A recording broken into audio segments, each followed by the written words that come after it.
welcome to the next edition, the next episode of the Always Wolves Squadcast with myself, Dazzling Dave, Manny, and our special guest today, Kevin, who is the CEO of Paycare. Yep. And you're also a trustee of Wolverhampton Wanderers as well, and a trustee of many other things. Tell us a little bit about your background. As you said, I'm Chief Executive of Paycare. Probably a lot of people within the city still know us as Patients Aid Association. We've been in existence now for 145 years. You don't look that old. I was going to say, you look great for it, to be honest. This is why everyone needs a health cash plan. And you also were very recently awarded, which is a fantastic honour to be bestowed on someone by the club, the Rachel Hale Flynn Award, is that correct? It is. It was probably one of the biggest shocks of my life when I was awarded that. And I really kind of accepted on behalf of Paycare, because I'm you're custodian. Custodian, really, of the great work that we have done in the community and with the community trust, as was then, and it all started from Sir Jack, really. When the old North Bank was the middle North Bank now was rebuilt, he insisted on a disabled supporters lounge being built, and we stepped forward and sponsored that. Still got your logo in there, haven't you, Kevin? Yeah, but we renamed it after Rachel, who eventually was our president. That's fantastic. For several years. Just a wonderful, wonderful lady. Yeah. Such an inspiration. Massive Wolves fan. Huge, and one of the most charismatic people I've ever met in my life. Obviously, wasn't she captain the England cricket team? Yeah. She was a national treasure. A national treasure. Yeah, she was the person that persuaded Sir Jack to sponsor the first Cricket World Cup for women. Wow. She was the first female member of the MCC. Nothing That's stood in the way. Massive thing as well. The first female member of the MCC as well. Fantastic. And the kind of person, she walked into the room and everyone was comfortable with her. Yeah. Considering she was like in the Lords. That's amazing. She was just a normal person. Down to earth. Yeah, and really never forgot her roots. Wolverhampton through and through. Yeah, which is fantastic. And of course, you're also a trustee of the foundation. I am indeed. Yeah, I was honoured to be asked to become a trustee late last year, and again, it was just a great honour. The work that the foundation does. I mean, Manny, you've actually done a little bit yourself as a volunteer. I think Kevin recently and yourself were involved in the Model U Sleep. Yes, that was. I got about an hour's sleep, which was the first ever time our club had done something like that, and it was a huge raised success. Over £40,000. I think in the end it was over 50. Over 50,000. Fantastic. £50,000, just by which actually was a handful of funds. Foundation, from people with disabilities, people with mental health problems. Well, mental health is a big issue, isn't it? I mean, the foundation are doing a lot of work. The Head for Health campaign, getting people out there, engaging them back with society, finding them something that they don't have to be particularly good at doing, but they encourage them to do it. So, I've recently been part of the over 35s football, and it's just been great. Old blokes, come and have a kick about with that. All getting together and reliving our childhood memories of playing, because we're playing under the banner of Wolverhampton Wanderers, so we feel like we've got a Wolf shirt on and we've got the badge on and we're representing the club. And you've got Carl Henry there, he's a trustee. He's a trustee, they've got him involved, and so it does a fantastic job. And one of the things I always appeal to fans is the social media accounts of Wolverhampton Wanderers have like 500,000 followers or however many, and the foundation have about 8,000. That's right. So to encourage more simple engagement with the foundation, find out what they're doing. There's opportunities to volunteer, to help out, getting your kids and getting your children involved. There's lots of different aspects. It's really spreading out the stuff that the foundation. And as a trustee, I guess part of your role is to kind of oversee that growth. Absolutely. I mean, we've really benefited as a foundation from our participation in the Premier League, the funding that you can access from the Premier League is incredible. So it's the matter of managing that growth at the moment, because there's so many things we can there's always stuff coming out about the foundation all the time, all the different things and the different aspects and how far their reach is, you know, whether you're a young person or an older person, whether you've got disabilities. I mean, one of the most heartfelt things was when they had the young disabilities on the pitch, and they were like going out to the crowd. It was fantastic, wasn't it? Though? Yeah. Well, I mean, we do. You talk about young and old. We run an amazing dementia. Well, this is something that's very close to your heart. We'll come on to about some emotions. And that is it's just incredible to see. You know, we've got people participating in that. That's the only time they come out of the house. It gives them a reason to do it. It gives them a reason, and they become a group, a bond between them. So one of the things we've agreed to do as a foundation is to continue that, because it's generally part of the NHS. But that's only for a certain period of time. But we didn't want to stop that. So we've continued now in like different cohorts, that social group can just continue. And how many people do you actually think that people you are involved in courses or things that the foundation running, and how many staff do the foundation have these days? We've got nearly 100 staff. Oh, fantastic. Now, and it's growing all the time. Some are part-time, lots are just volunteers. Well, you've done a bit of volunteering. Yeah, I've done volunteer. You know, again, proud like Kevin to be a volunteer. I remember that post that you put out when you had the badge on. Volunteer, and I was there when we launched the Premier League Kicks campaign. Again, what Kevin said, being in the Premier League, you know, there's this aspect where they get different ages, you know, from kids all the way to walking footballers. I met a walking footballer on the way back home from Espanyol on the plane, actually. Did you really? And he says, I'm in the walking football team, and he was so proud that he played in the Wolverhampton Wanderers Foundation walking football, and they play again. He goes, well, Chelsea on the weekend, and you know, and it's amazing that they've been given an opportunity, and it's no cost.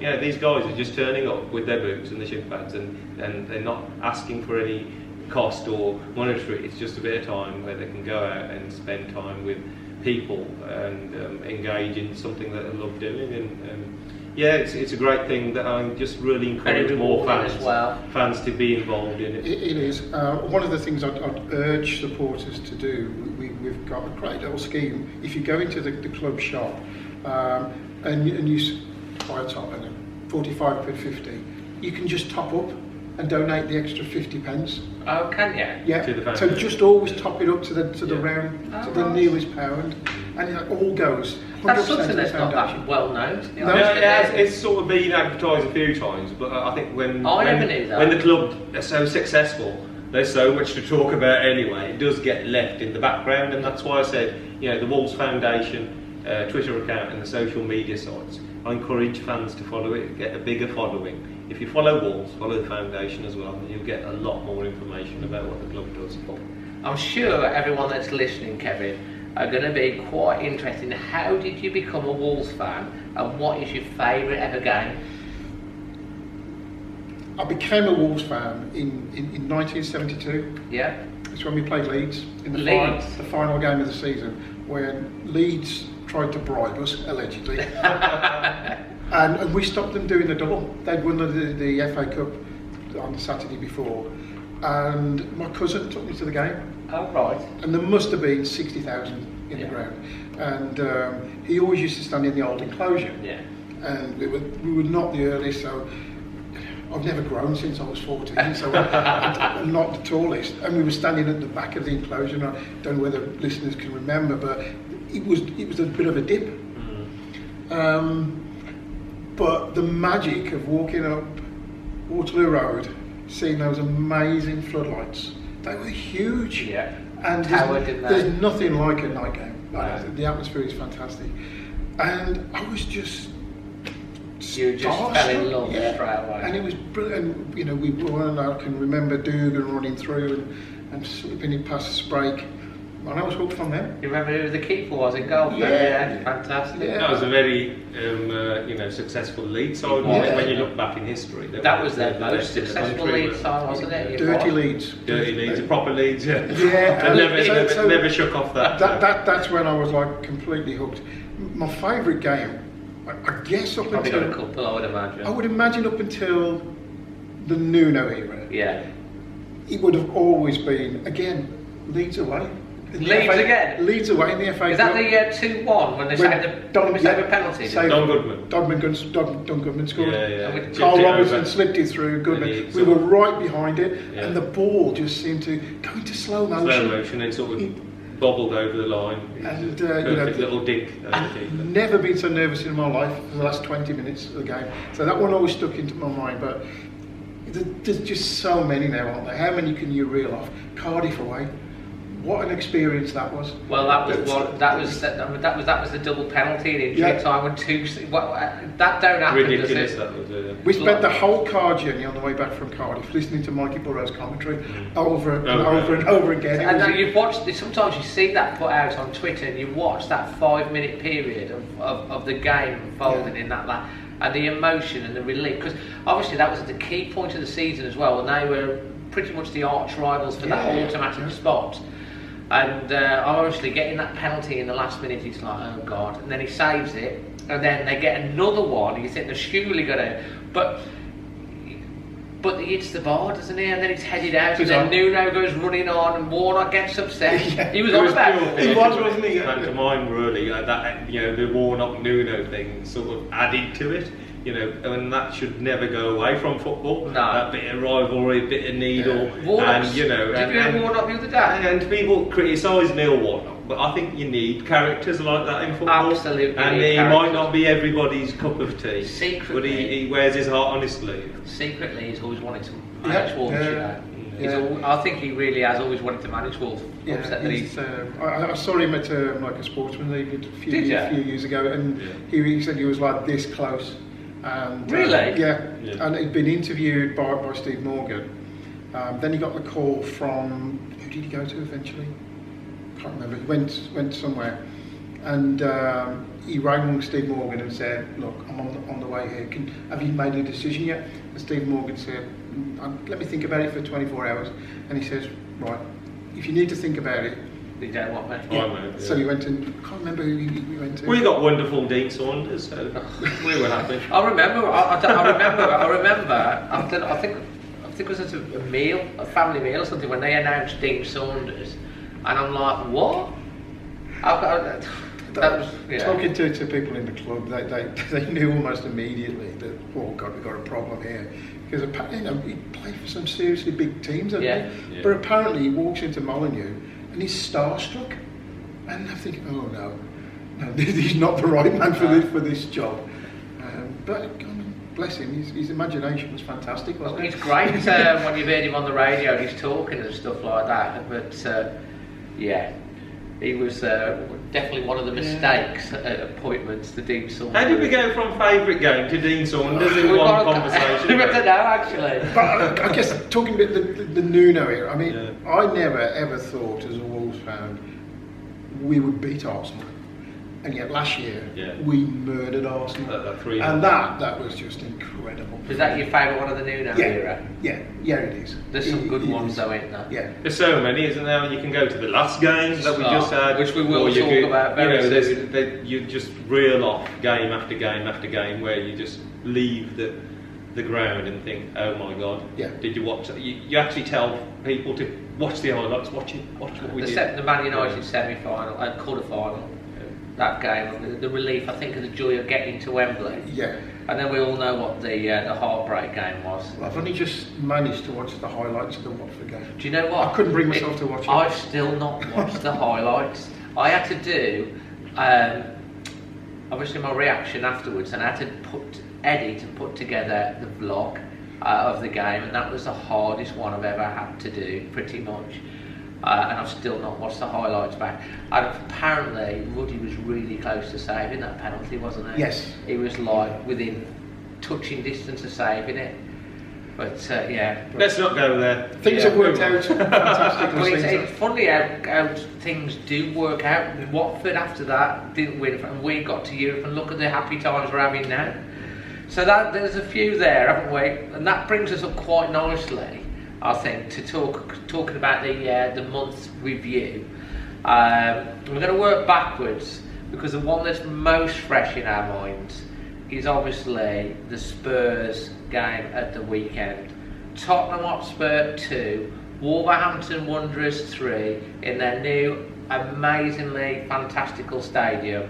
Do you think it was amazing, Dave? I thought the atmosphere would have been better. It was quieter than because I was building, because they got that wall. And I thought they were better. You heard at times the roar when they scored, and a couple of times, but it was a bit like the Man U. That's what I come from. The fans make the ground. Yeah, they do. At the end of the day, you can play in a garden shed, right. and if you're not going to sing, you're not going to shout, you're not going to cheer you. You know, it was a great arena. Don't get me wrong. The only thing I found distracting, I don't know, was those big giant screens. They were in every They corner. were better than my TV at home. So you were sort of drawn up to them every 5 seconds instead of watching the match. Apparently the size of a tennis. They were in every corner as well. I think it's the American football influence, so it is a good ground, but there's a character about grounds that don't you think has gone missing? And it's great, isn't it, to hear so many opposition supporters now say Molineux is just the most intimidating place to come to.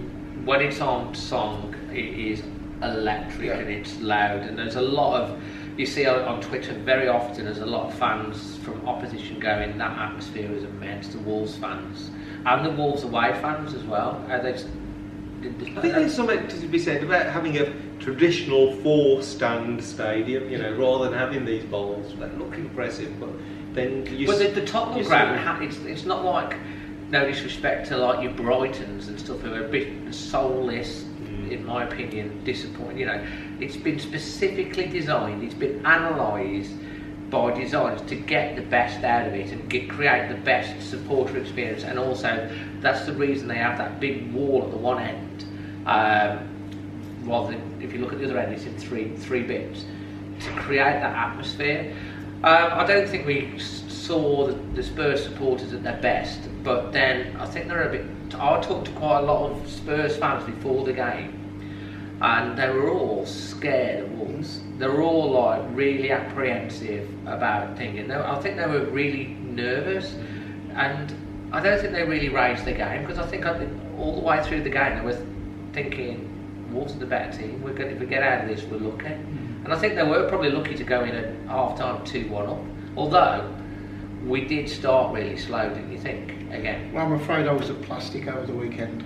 I'd only got back from Barcelona at midnight on the Saturday, so I couldn't. I'm getting old now. Did you get a stream? I didn't. No. To be fair, our fans. I listen to it. I follow it on Twitter. Yeah. I can't listen to it on the radio. I just get too nervous. Yeah. I personally, I have to say the fans were pretty good considering we'd just all come back from Espanyol, and you know it can get. You know, after the Lord Bear show sometimes when you've been to Europe, but just like the City away game when we came from Besiktas, the fans were absolutely amazing and the team backed it up. I think the first half we made some basic errors defensively. I think Ruben Vinagre is a great little prospect. He's 19 years old. Great going forward. He's got lots to learn yet, and you saw how good Johnny was by him not playing. You know, how solid, reliable. Johnny, for me, is the Spanish Dennis Irwin. 7 out of 10, guaranteed. You know what you're going to get. And he's improving, isn't he? And he's improving. You know, his attacking play is improving now. He's always been a really good defender. Yeah, so I think a 1-1 score line at the half-time would have been fair, but again, we didn't defend very well, and they scored. It was a good finish, but he should never have really got into that position. No. Vinagre kind of slipped, didn't he? And he turned, and he did. It was a good finish from the guy, you know. But then, as happens very often with Wolves, second half, 21 points from losing positions. Which is 6 more than anybody team. Else. I mean, nobody else gets close to the way Wolves recover and go again. They could be 2-0 down. And I think, who was it? One of the pundits, was it Ian Match of the day. He said that they don't panic. He goes, the one thing Nuno never does is let's go for it at the back, let's play this, or let's, he just sticks with his formation. The only tweak he does is go from 3 to 2 in the forward roles, but he sticks with his basic way of playing, and he'll change the personnel and fit it into that way of playing, and he believes in that, and he keeps surprised. Let's be honest, 2-1 down, I thought maybe we're a bit leggy, too many games, we might go, and then suddenly we just... Dele Alli had that one really good chance, didn't he, for 3-1. The players believe in it, don't they? They believe in the system, they believe in Nuno. And we dominated them as well. Yeah, that's right. Their heads don't drop, as you said, they don't panic. The funny thing is, carry on. The winning goal that we scored. Unbelievable goal that was. If we'd have scored that in 15 years ago, 10 years ago, or the pre-Nuno days, we would have never stopped talking about it. We never saw goals like that at Wolves. But now never ever. Now it's become quite normal to see a player take on 3 or 4 players, slip someone in, finish well, and it's become like quite a normal thing to watch. But when Jota's on fire and he isn't going through a purple back, he flicks it round him, like he gets the ball tight on the touchline, flicks it round it, and then surges past 2 or 3 players, and then plays this perfectly weighted pass into Raul, who just keeps his head calmly, brings it inside, puts it in the corner. Amazing. Lionel Messi does that. It's on every news channel. On every news channel. Talking about Messi, what about that little run from Pedro Neto? When he came on, I don't know how he got, and we nearly got the 4th goal, didn't we? But is he on Guinness? Because he's growing before our eyes. He's unbelievable. It's like, when he first started, you could see he was a 19-year-old. Yeah. Now, there's very little difference physically between him and Jota. Well, I think it's almost like Jota Mark II. Pedro Neto has been one of the surprises of the season for me. He came in, unless you were into European football, you didn't even know who Neves was. Well, exactly. And probably only João Moutinho was a named big with Patricio, with the caps, and the others were who? And Nuno has brought these players in, and he's worked with them. And he takes them up another level or two. Pedro Neto, he's unbelievable. He's just got no fear. I thought Jimenez was reasonably quiet against Tottenham. I didn't think he had his best game, but when he needed to put the strikers, ball in, I remember the days of Bully. Yeah. He'd have 89 quiet minutes and win you the match. Bang, exactly. And that's what a proper striker does. He is a number 9 striker, a focal point. And when he's not in the side, you do miss that. You do notice, because it's a league play, isn't it? His play is immense, and he can afford to have quiet spells. But if defenders will, be on their toes, because at any time. And he's really got that telepathy with Jota, hasn't he? Oh, they just seem to know. That fine space, Jota will run into a space that Jimenez has created for him, and they just seem to know that. That's just. I thought we managed the game quite well once we got in front as well. We had a couple of areas going, but they never really looked. Doherty, right at the end, he made that block, and it was like that was fantastic. It shows the passion. Yeah. And the belief in the team. Around the circles of Wolves fans, Doherty gets criticism, and we've seen it and we read it, and people, I don't know, when things don't go well, or you draw a couple of matches or you might lose, they like to look at somebody, and unfairly, Matt Doherty, £75,000 we paid for this guy. Not 50 million. Has not he just had his 250 appearances? 250 appearances. The highest scoring fullback, the Premier League has seen for the last 2 years, and the assists he gets up and down that wing. He has the odd quiet match, so what? 75 grand. I think we got returned for our investment. Yeah. It's absolutely amazing, really, when you think about it. He never ceases to amaze you, does he? When he turns up in the 6-yard box. What is he doing there? I remember Newcastle literally a yard out. We went past him and he put the ball in. It's like amazing. His engine. Yeah. I think Newcastle away last season was 1-1. We settled for 90 odd minutes. 90 odd minutes, and the cross comes in, and you're thinking, nobody's in the box. And Matt Doherty turns up from nowhere, and you don't know when he's turned up, and he wins you the match. That's priceless age. Those runs he makes are incredible. You know, But he's always making them overlaps as well. and he's looking that diagonal run into the box. Into the box. He has a good understanding with Traore as well. Yeah. They work really well Yeah, together, yeah. which is a good thing. He is, you know, an absolute, you know, stalwart of the team, isn't he? But if you could pick one player out of the Tottenham team, if you could, you know, if you could pick a player out of the Tottenham team and say I'd like them in the Wolves side, who would you go for out of the Tottenham squad? Kane probably would score more goals than Raul. They've got But would he some- be positive That's for the right. team as a whole? That's right. You know, Son. Mm. Is Son better than Jota? Yeah, or Neto, potentially. Yeah. You know. And then these, and you know, okay, Raul's probably one of the older ones in the squad, but the others are still very young Yeah. and are going to keep improving. If you think about Raul Jimenez, how much he's improved since he's been at Wolves, because was it Benfica? Where did he come from? Benfica, he was on the he was on bench. the bench most Bench of the time. warmer. He's getting game time. Let's He's be got honest, where- when we signed Raul, he just played in the World Cup and he was on and off for I watched a couple of the games Mexico. and I was like, And most fans said, oh, Not sure about not this. sure about him. We'll see how he goes. Being outstanding. Yes. Just from, you know, from his first match against Everton and he scored that goal, you know, which was a proper centre forwards header down into the bottom corner. And I remember turning around and saying, that was like bloody, that was. And I said it tongue in cheek, he scored his first goal, and now we actually think, I think most fans will say, best striker we've had since the days of Steve Clarke. as an all-round You know. striker as well, absolutely all-round in everything that he does.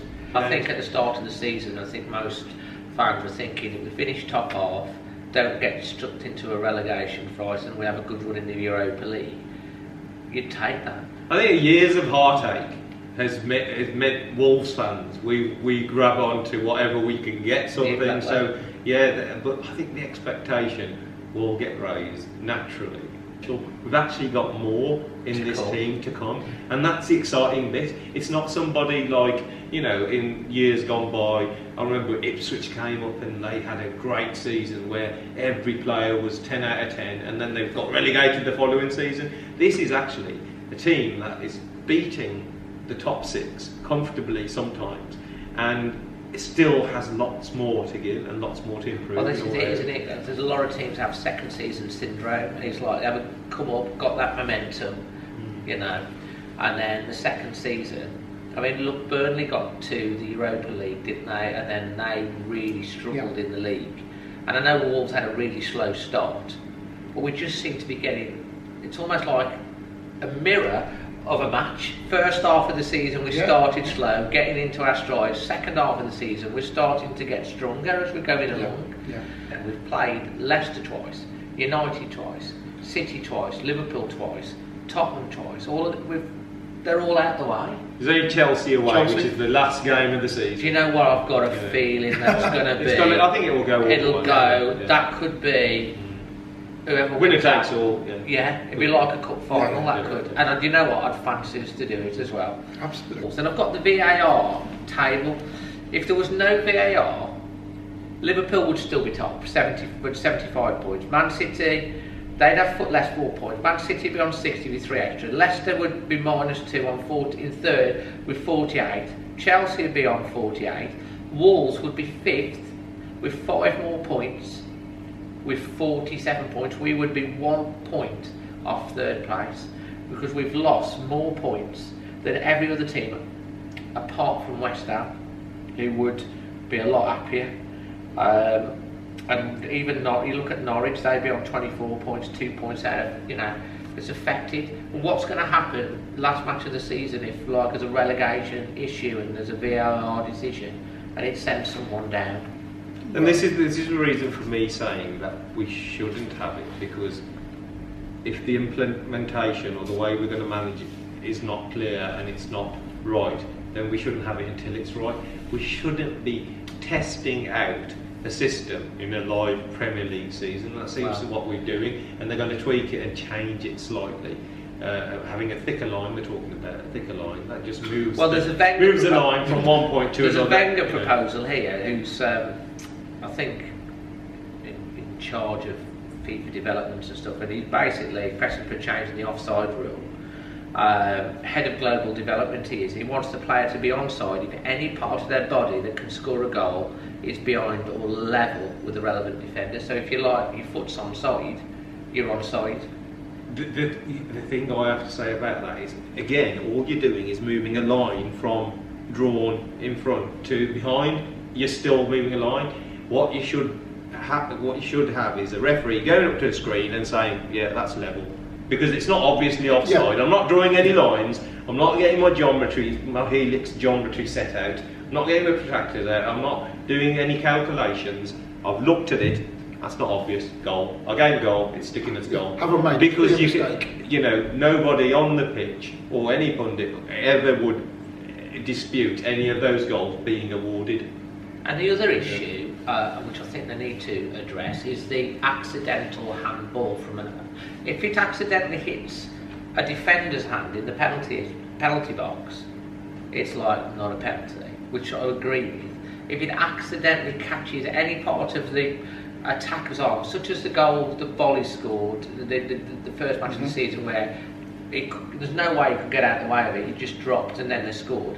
If someone deliberately handles it, but if it just flicks off someone's hand on the way through, they're disallowed it for that, and it should be the same for the defender and the attacking side, because we're in to watch football to see goals scored, not to be ruled out by fine margins. And that's what really frustrates me about that rule.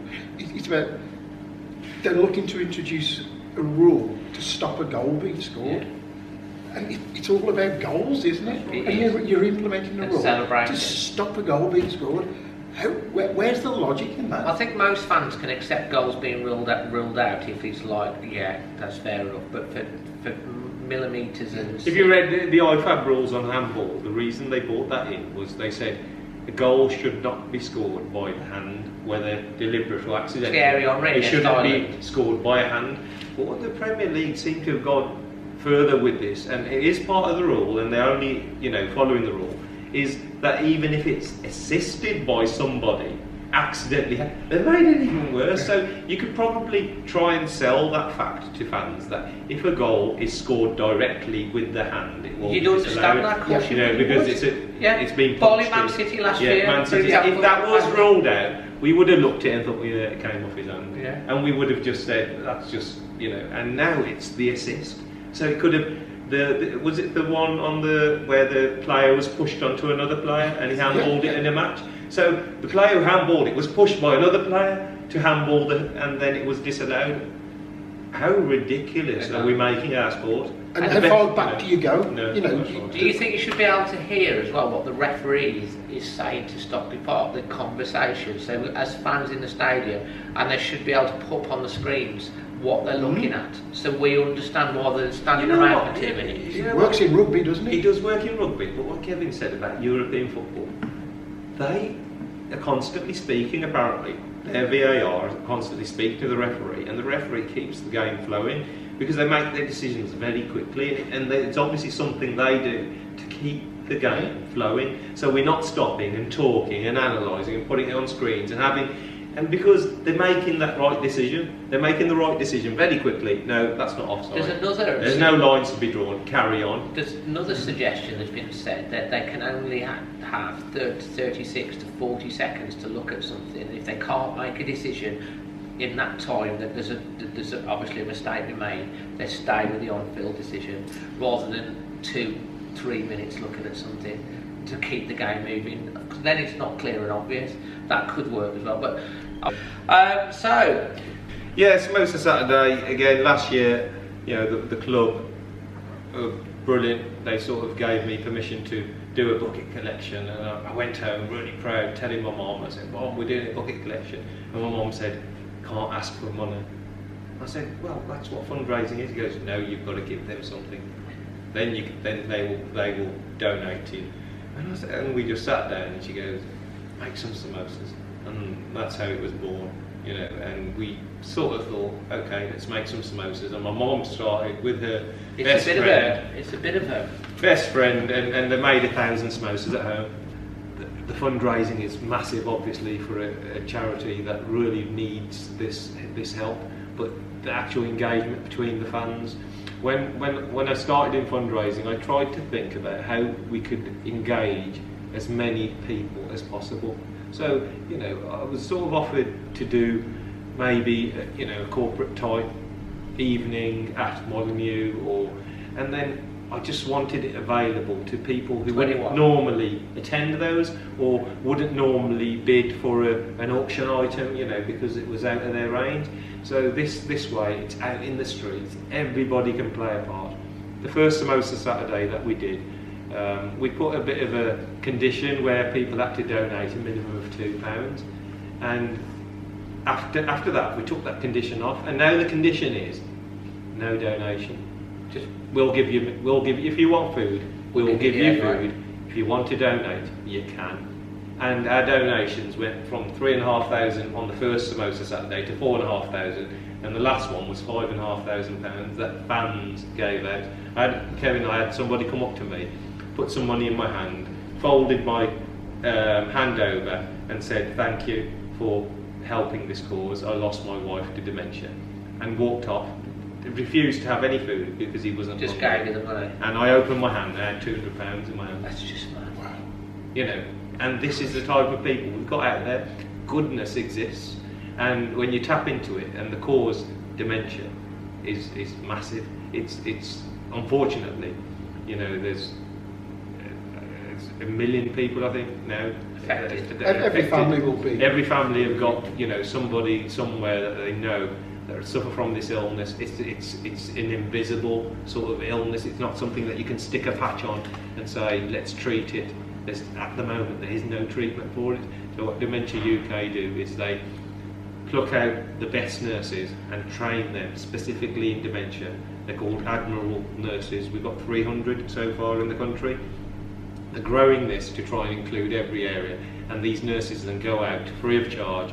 They man the phone lines as well, so when you ring the Dementia UK phone line, you won't speak to a call centre operator, you will speak to a qualified nurse who will become your buddy, and they take the pressure not off the person that's got the illness, the family who suffer, because the family are the ones that really, really suffer from this. If you imagine the person with dementia, in a way they don't even know what they've got, because that's the state of their brain eroding away. It's basically a disease of the brain which erodes the brain away, eventually leading to death. And unfortunately, at the moment, you know, it's a horrible disease. It's completely horrible. It's something that people find you're totally helpless. You know, what do you do when somebody? We're talking about our memories about Wolves, you know, which give us amazing enjoyment. So imagine all your memories being eroded away. So you don't have those memories. So when you have a bad day, you reflect on the good days. If you can't remember the good days, where do you go? So it really is a horrific illness. And thanks to the Wolves fans and the community around, they've really rallied around. And